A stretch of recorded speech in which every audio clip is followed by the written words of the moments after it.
जय साईं राम आप सभी साईं भक्तों को। बाबा के आशीर्वाद से आज एक बड़ी प्यारी साईं लीला आप लोगों को सुना रही हूँ। ये ना कुंभ मेला से जुड़ा हुआ अनुभव है। जो कुंभ मेला हुआ था ना, I believe last year Kumbh Mela था। गई तो मैं भी थी पर मैं थोड़ा थोड़ा भूल गई हूँ। तो ये प्रयागराज में हुआ था कुंभ, तो महाकुंभ की बात कर रही हूँ। ये जो डिवोटी है ना, ये जाना नहीं चाहती थी क्योंकि भीड़ बहुत ज़्यादा थी।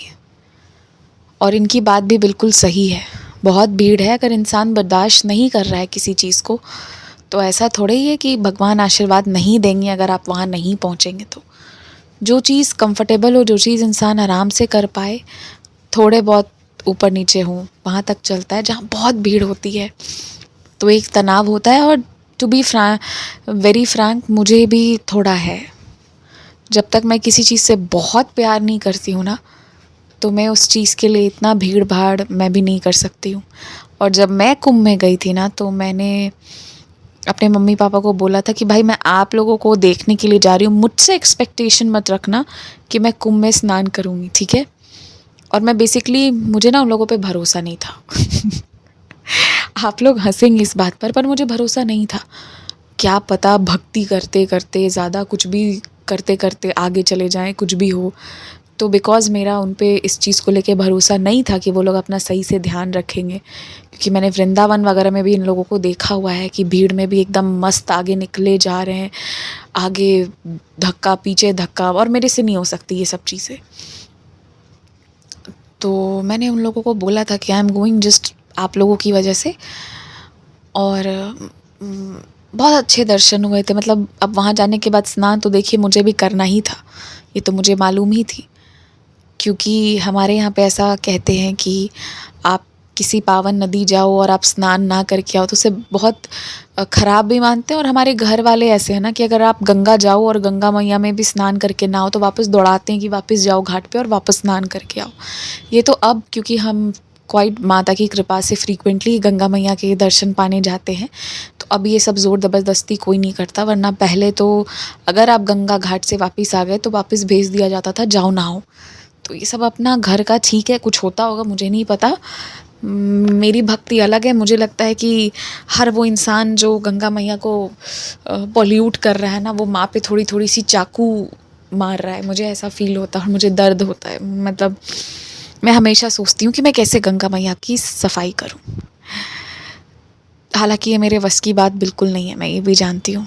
खैर, तो यही कुंभ का मुझे ये सारी चीज़ें मेमोरी है। बहुत भीड़ थी। तो ये लोग जब कुंभ के लिए जाने वाले थे ना, जिस रात इनको जाना था इन्होंने मना कर दिया था। पर इनकी जो फ्रेंड है उन्होंने कहा देखो तुमको कैसे भी करके सुला के बैठा के जैसे कहोगी वैसे, पर लेकर तो हम जाएंगे। उनकी बहुत जिद थी। अब उनकी ज़िद की वजह से इन्होंने कहा ठीक है मैं बाबा को पूछती हूँ। बाबा ने भी चिट में हाँ कह दी। अब क्या करेंगी ये, तो इन्होंने कहा ठीक है। और उसके बाद ना इनको बुखार आ गई, इनकी तबीयत बहुत ख़राब हो गई। तो जाने से 1 घंटे पहले तक इनकी तबीयत ख़राब थी। इन्होंने बाबा से कहा, उस दिन रात में जिस दिन इनको निकलना था वो कैंसिल हो गया था, तो ये लोग नेक्स्ट डे निकल रहे थे और ये सारी लीलाएं चल रही थी।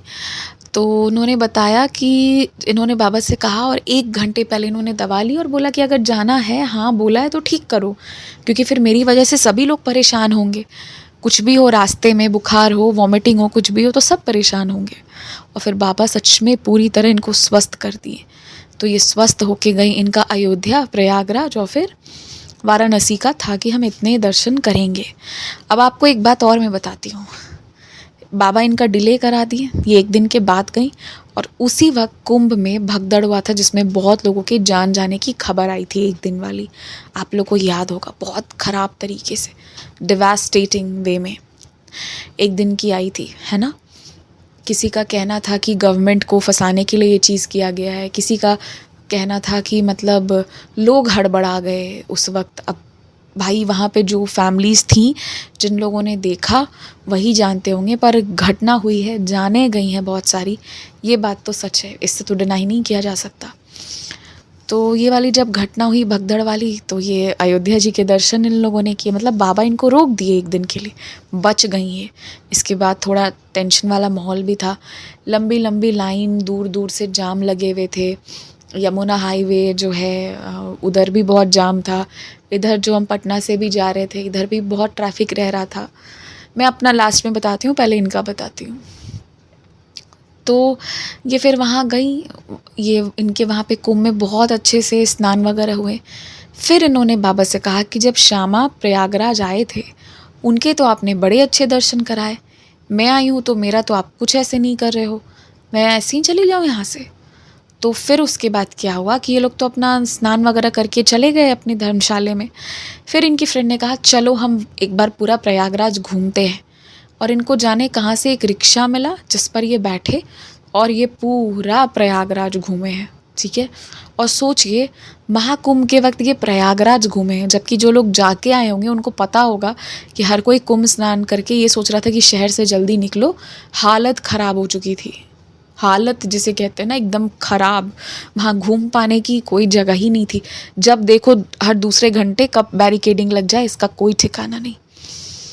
तो इन्होंने पर बाबा से कह दिया था, और इन जैसे कहा ना, इनको एक गाड़ी में बाबा के दर्शन भी मिले, ठीक है। और इन्होंने कहा था आप तो श्यामा को बहुत अच्छे दर्शन कराए हो, बहुत सारा सब कुछ उनके साथ अच्छे से जर्नी रही थी जो साई सच्चरित्र जी में दी भी हुई है। और फिर पता है क्या हुआ, जो इनके धर्मशाला वाले थे उन लोगों ने इनको पूरा माला वाला पहनाया और इनका बहुत अच्छे से सम्मान किया जब ये लोग उस दिन वापस गए धर्मशाला में। तो ये बहुत सोची कि ये लोग आए थे तब नहीं किया, जब इन्होंने बाबा से कहा उसके बाद ये चीज़ धर्मशाला वालों के मन में आई होगी, और देखिए उन्होंने इनका पूरा सम्मान किया। फिर इनकी जर्नी बहुत अच्छी रही। फिर वाराणसी का ट्रिप था, तो ये सारा सब कुछ इनके साथ कुंभ में हुआ जिसमें बाबा अपना प्रेजेंस शो किए। ये बहुत बड़ी बात है कि इनका डिले हो गया, नहीं तो पता नहीं क्या होता, है ना। तो साई की कृपा होती है, और जब जो बाबा पे सब कुछ छोड़ देते हैं ना, बाबा उनका सब समेट लेते हैं, सब संभाल लेते हैं, उनको फिर टेंशन नहीं लेनी होती। ऐसे ही इन्होंने बताया कि इनको जाना था केदारनाथ, ठीक है। तो पहले साल परमिशन लिया, नहीं दिए। द्वारका माई में परमिशन लिया, नहीं दिए। जब इन्होंने परमिशन लिया, चिट के थ्रू भी लिया, बाबा ना ना ना कहते रहे। लास्ट टाइम परमिशन लिया, नहीं दिए। और इनके हस्बैंड भी बोल रहे थे चलने के लिए, तो इनको था ये जो डिवोटी हैं इनको कि मतलब बहुत ठंड भी रहती है, थोड़ा टफ़ है वहाँ, और हमारा शरीर इतना साथ नहीं देगा, एक तो पहाड़ ऊपर से ठंड। और फिर बाबा ने मना कर दिया, तो ये बाबा के बात को फिर उठाती नहीं है, जो बाबा ने कह दिया वो फाइनल होता है। और आप लोगों को पता है उसके बाद क्या हुआ केदारनाथ में, जो बहुत ट्रेजेडी इधर हुई थी लास्ट टाइम, मतलब प्राकृतिक रूप से भी हुई। फिर जो इनके एक फ्रेंड लोग जो गए थे उसके जस्ट पहले एक हेलीकॉप्टर क्रैश हो गया था। तो इस तरह से जो बहुत सारी प्राकृतिक त्रासदी भी जिसे कहते हैं, ट्रेजेडी जो हुई, बाढ़ आ गया, ये हो गया, वो हो गया, ये सारी चीज़ें हुई। तो बाबा इनको नहीं जाने दिए, हर बार मना किए, और ये बाबा की बात को उठाई नहीं एक बार भी। और इन सब के पीछे बाबा की यही लीला थी कि इनको सेफ़ रखा। और पूरे द्वारका माई में बाबा इनको यही दिखाते थे जब जब ये शिरडी गई कि यही चारों धाम है, यही चारों धाम है, तुम्हें कहीं जाने की आवश्यकता नहीं। और सच में बाबा कहते हैं कि शिरडी ही चारों धाम है, जो आपके गुरु हैं वही आपके लिए चारों धाम है। आपकी इच्छा है आप जाएं, पर अगर आप नहीं जा रहे हैं तो आपके चार धाम नहीं हो रहे हैं, ये मत सोचिए। जो सिर्फ शिरडी जा रहा है वो भी चार धाम कर रहा है। तो ये मत सोचिए कि आप नहीं जा रहे हैं तो आपके चार धाम नहीं हो रहे हैं, या 12 ज्योतिर्लिंग नहीं हो रही हैं, या 51 शक्तिपीठ नहीं हो रही हैं। सब हो रहे हैं, सब गुरु के चरणों में है, और सब बाबा के चरणों में सब कुछ समाया हुआ है, ये ब्रह्मांड समाई हुई है। तो बाबा का कुल मिलाकर मैं इस अनुभव से ये बता रही हूँ कि उनका कितना सुंदर तरीका है अपने बच्चों को प्रोटेक्ट करने का, अपने बच्चों को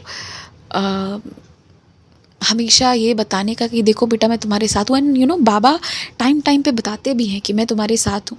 ये प्रयागराज का घटना जब बता रही थी कि इन लोगों की गाड़ी कैसे कैसे जंगलों के बीच से इधर से उधर से कैसे कैसे निकली, मैं आपको बताती हूँ। जब हम लोग प्रयागराज गए थे ना, तो हमने सोचा कि जब इतने नज़दीक आए हैं तो हम वाराणसी हो लेते हैं। मैं आप लोग से झूठ क्या बोलना, मैं आप लोगों को कभी झूठ बोलती नहीं हूँ और सारी बातें आप लोगों को अपनी लाइफ की सुनाती हूँ। तो मेरा अयोध्या जाने का बिल्कुल मन नहीं था, ठीक है। मैं जानती हूँ कि मैं बहुत नहीं पढ़ी हूँ या मुझे बहुत कुछ नहीं, बिल्कुल ही मालूम नहीं है चीज़ें। लेकिन मेरा अयोध्या जाने का तब बिल्कुल मन नहीं होता था। मुझे लगता था कि मेरी सीता माँ के साथ बहुत गलत हुआ है, ठीक है? और लाख जान लेने के बाद कि वो मर्यादा पुरुषोत्तम श्री राम हैं, फिर भी मेरी उनके प्रति नाराज़गी रहती थी, ठीक है? और मुझे पता है कि ये सीता माँ को भी पसंद नहीं होगा, पर फिर भी मुझे उनसे गुस्सा था, ठीक है? तो उस वक़्त तो मेरा बिल्कुल ही मन नहीं होता था कि मैं अयोध्या जाऊँ। तो अयोध्या के नाम पे तो मैं वैसे ही ये थी कि नहीं, अयोध्या तो हम नहीं जा रहे हैं, पर ठीक है, हम बाबा काशी विश्वनाथ के दर्शन कर लेंगे, क्योंकि पहले वाराणसी आती है, उसके बाद प्रयागराज आता है। तो लौटते वक्त हमने सोचा कि हम कर लेंगे। हम जब वहाँ गए हैं, बाबा की कृपा से हमें बाद में पता चला है कि लोग ना 15 किलोमीटर, 20 किलोमीटर, 21 किलोमीटर चले। बाबा की कृपा से हमको चलना ही नहीं पड़ा। हमको ई रिक्शा मिली और एकदम हमको संगम तक वो लोग ड्रॉप किए हैं। फिर लौटते वक्त हमको ई रिक्शा मिली, जिसने हमको हमारी गाड़ी तक पहुँचाया है। और हमारे जो ड्राइवर थे, बाबा ने उनकी ऐसी बुद्धि घुमाई थी कि वो इतना कॉपरेट किए हैं हमारे साथ, इतना कॉपरेट किए हैं कि पता नहीं कहाँ से उनकी बुद्धि कहाँ से चरने को चली गई थी कि वो बहुत कॉपरेट किए हैं हमारे साथ गए, हमारे साथ स्नान किए, हमारे साथ वापस आए। और फिर हुई खाने की बात, ठीक है, कि अब खाए तो खाए क्या। अब देखिए, चिप्स और चाय पे कोई इंसान कैसे टिकेगा। और सुबह जाते वक्त मुझे याद है थोड़ा बहुत हम कुछ तो खाए थे, पर मेरे घर पे ये था कि हम कुंभ स्नान करने जा रहे हैं, तो उसके पहले उपवास करो, ठीक है। मैंने उपवास किया था या नहीं मुझे याद नहीं है, टू बी ऑनेस्ट मुझे बिल्कुल ही याद नहीं है। पर सबने जो किया था मैंने भी पता नहीं वही किया था शायद, आई डोंट रिमेंबर। और हम लोग सुबह अर्ली मॉर्निंग निकले थे, 14 फरवरी का दिन था वो, और हम लोग स्नान किए, 14 फरवरी को डुबकी लगाए थे। और उसके बाद हम लोग तुरंत वहाँ से निकले। फिर जाके हमने ढूंढा कि अब कुछ खाने को मिलेगा। रोटी वगैरह तो कुछ भी नहीं मिल रही थी वहाँ। फिर चाय, ब्रेड, ये सारी चीज़ें मिली, थोड़ा बहुत हम खाए। एंड फिर हमने सोचा कि अब हमें फिर खबर मिली कि बनारस में बहुत भीड़ लग गई है, और बाबा के दर्शन के लिए, बाबा काशी विश्वनाथ के दर्शन के लिए लोग बहुत लंबी लाइन लगा रहे हैं, अनयूजुअली लंबी लाइन लग रही हैं, ठीक है। तब मतलब भीड़ कंट्रोल के बियॉन्ड है। तो फिर बहुत दुख हुआ उस वक्त, मतलब जब हम वाराणसी वाले उस एरिया को क्रॉस कर रहे थे। पर मैं जानती थी कि बाबा जब बुलाएंगे और अच्छे से ही बुलाएंगे। तो फिर मतलब एक्सेप्ट तो हम तुरंत कर लेते हैं, पर दुख होता है ना कभी कभी कि आप अपने बाबा से नहीं मिल पा रहे हो, बहुत दुख होता है। तो वो दुख था क्योंकि आप उसी जगह को क्रॉस कर रहे हो। अब जब रात को क्रॉस करने की बारी आई ना, तो मेरे ड्राइवर जो थे वो बोलने लगे कि चलिए मैडम, हम आपको वापस ही ले जाते हैं। पर जिस जगह से एजेंसी से हमने ड्राइवर लिया था, उन्होंने कहा मैडम इनकी बात पे मत आइएगा, ये लोग ऐसे ही बोलते हैं, एक्सीडेंट करवा देंगे आपका, आप इसको रुकवाइए, क्योंकि ये सुबह से लगातार चला रहा है, फिर सुबह से इसने लगातार आपके साथ चला है, आप लोग ठीक से कुछ खाए नहीं है, बिल्कुल मत लौटिएगा, आज गलती मत करिएगा पटना रिटर्न होने का। तो हमने कहा ठीक है। फिर मैंने अपनी एक फ्रेंड से बात करी, तो वहीं वाराणसी के जस्ट आउटस्कर्ट्स पे ही एक बहुत अच्छी होटल थी, तो हमें वहाँ पहुँचना था। लाइक बहुत अच्छी होटल, उनका बहुत बड़ा खुद का ग्राउंड था, और पीछे में मतलब बहुत बड़ा है वो, बहुत बड़े स्पेस पे बना हुआ होटल है वो, रिजॉर्ट है, ठीक है। पर वहाँ पहुँचने के लिए ये ड्राइवर गुस्सा हो गया। फिर उसके बाद इसने क्या किया, एक संकरे रास्ते में घुसा दिया। और आपको पता है, अगर वहाँ कोई कुछ भी करता हमारे साथ, दूर दूर तक कोई घर नहीं, कोई घर नहीं। और वो कुछ समय तक चलता रहा, और वो आदमी इतने गुस्से में गाड़ी चलाए, क्योंकि उसके दिमाग में ये आ गया कि इन लोगों ने मेरी बात को काटा कैसे, कैसे काट दिया। तभी मैंने शुरू में कहा था ना कि उस वक्त बाबा ने उसकी बुद्धि ऐसी घुमाई थी कि वो हमारे साथ अच्छा बिहेव कर रहा था, और पूरे टाइम हमारे साथ रहा, गाड़ी पार्क करने के बाद भी। क्योंकि वो इंसान रियल में बहुत गंदा था, बहुत ही गंदा व्यक्ति। ये बाबा ने मुझे बाद में दिखाया, उसने जो किया उस पूरे रास्ते में, एक शब्द बोलना बंद, हमने कुछ भी पूछा वो बोलना ही बंद कर दिया। अब हम तीनों एक दूसरे का मुँह देख रहे हैं। फिर मेरी मम्मी बोली, अब क्या, ये कहाँ ले जा रहा है? तो मैंने बोला, अब शांत रहो, अब बाबा लेके जाएंगे जहाँ लेके जाना है।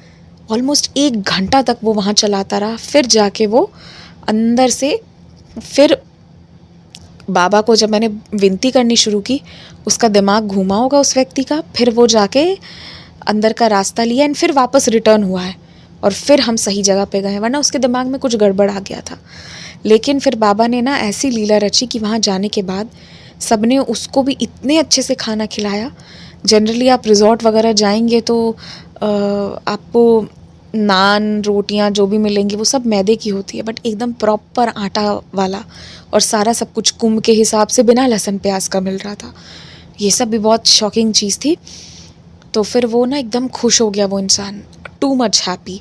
और फिर रात को उसे प्रॉपर ओढ़ने के लिए कंबल वगैरह सब मिली और हम लोग बहुत अच्छे से, हमारा तो 2 कमरा अटैच था, साथ में एक छोटा सा सोफ़ा और एक साइड डाइनिंग टेबल वाला हमारा रूम था। तो हम लोग भी आराम से सोए, पूरी रात बहुत अच्छे से सोए।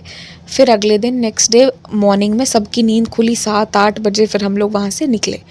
और हम लोग निकल के फिर आए तो सुबह भी बहुत अच्छे से वो नाश्ता किया वो व्यक्ति। फिर हम लोग 9-10 बजे निकले हैं और 2-3 घंटों में फिर हम लोग पटना वापस आ गए। और हम लोग आए हैं, हमारे आने के बाद हमारी फ्रेंड ने पूछा, मेरी फ्रेंड ने, कि कैसा रहा तुम्हारा ट्रिप? तो मैंने उसको बोला बहुत अच्छा था, कुछ जाम वाम नहीं मिला, क्योंकि लोगों ने बहुत हल्ला किया था, जाम है, आपको बहुत घंटों घंटों रुकना पड़ेगा। पर हम लोग को ना जाते वक्त जाम मिला ना आते वक्त जाम मिला। शहर के अंदर कहीं कहीं पे बैरिकेडिंग लगी हुई थी, रास्ता डाइवर्टेड था, जो कि बहुत नॉर्मल बात है। और हम लोग कुछ चलना भी नहीं पड़ा कहीं भी, ठीक है। मतलब हम लोगों को ई रिक्शा, बाइक नहीं, ई रिक्शा, ऑटो हमें मिली। और हमें लौटते वक्त तो हद, बाबा की ऐसी लीला, हमें बड़ी वाली गाड़ी मिल गई। एक बड़ी गाड़ी ने हमको ड्रॉप किया, आई थिंक वो 8 सीटर गाड़ी थी, वो हमको ड्रॉप कर गई। तो मतलब बाबा ने कहीं से कुछ छोड़ा ही नहीं, प्रॉब्लम के लिए कुछ जगह ही नहीं थी। एकदम इतनी सुंदर ट्रिप जिसमें लोग शिकायत कर रहे थे हम इतने इतने किलोमीटर चले, ये हुआ वो हुआ, कुछ भी नहीं, बहुत अच्छा रहा हमारा। तो मैंने अपनी फ्रेंड को बताया। जब वो निकली थी तो उसे पटना से आरा, जो कि 45 मिनट तब लगता था पहुंचने में, या ज़्यादा से ज़्यादा 1 घंटा लगता, उसे पटना से आरा पहुंचने में वो शाम में 5 बजे निकली है। और अगले दिन वो मतलब शाम को निकली और फिर जब सुबह का 3 या 4 बजा तब जाके वो आरा पहुंची थी। क्योंकि जब हम रिटर्न हो रहे थे ना तब जाम लगना शुरू हो गया था, ये हमने देखा था उस साइड से, पर हम लोग एकदम पहुंच गए थे और हम लोग जाम में नहीं फंसे थे। तो मैंने उसको बोला कि ऐसे ऐसे सब अच्छे से हो गया, बट उन लोगों ने फिर चेक नहीं किया कि जाम की स्थिति क्या है, नहीं है कुछ भी, और वो निकले। तो वो लोग शायद 28-30 घंटे में प्रयागराज पहुँचे थे, पटना से प्रयागराज। तो मुझे लगा कि ये पूरी जर्नी में ना बाबा ने बहुत साथ दिया है, ड्राइवर से लेके हर एक चीज़ को ये किया है। और बाद में 2-3 घटनाएं हुई ऐसी, उसी वक्त उसी ड्राइवर ने मतलब 2-3 लोगों को अपनी मुंह से बहुत ख़राब चीज़ें बोली, और बहुत ऐसी ऐसी बातें फिर उसने की कि जिससे मुझे बाबा ने ये भी दिखा दिया, हमें नहीं बोला, बट उसने जो बोला, जिन लोगों के साथ जो जो बिहेव किया और जो जो कहा किया उसने, इससे बाबा ने ये समझाया कि ये व्यक्ति बहुत गिरा हुआ है, इसका फ़ायदे का होगा तो ये तुरंत हाथ जोड़ लेगा, और इसका नुकसान का होगा तो ये तुरंत मर्डर भी कर देगा। तो फिर बाबा ने उस व्यक्ति से अध्याय समाप्त करवाया।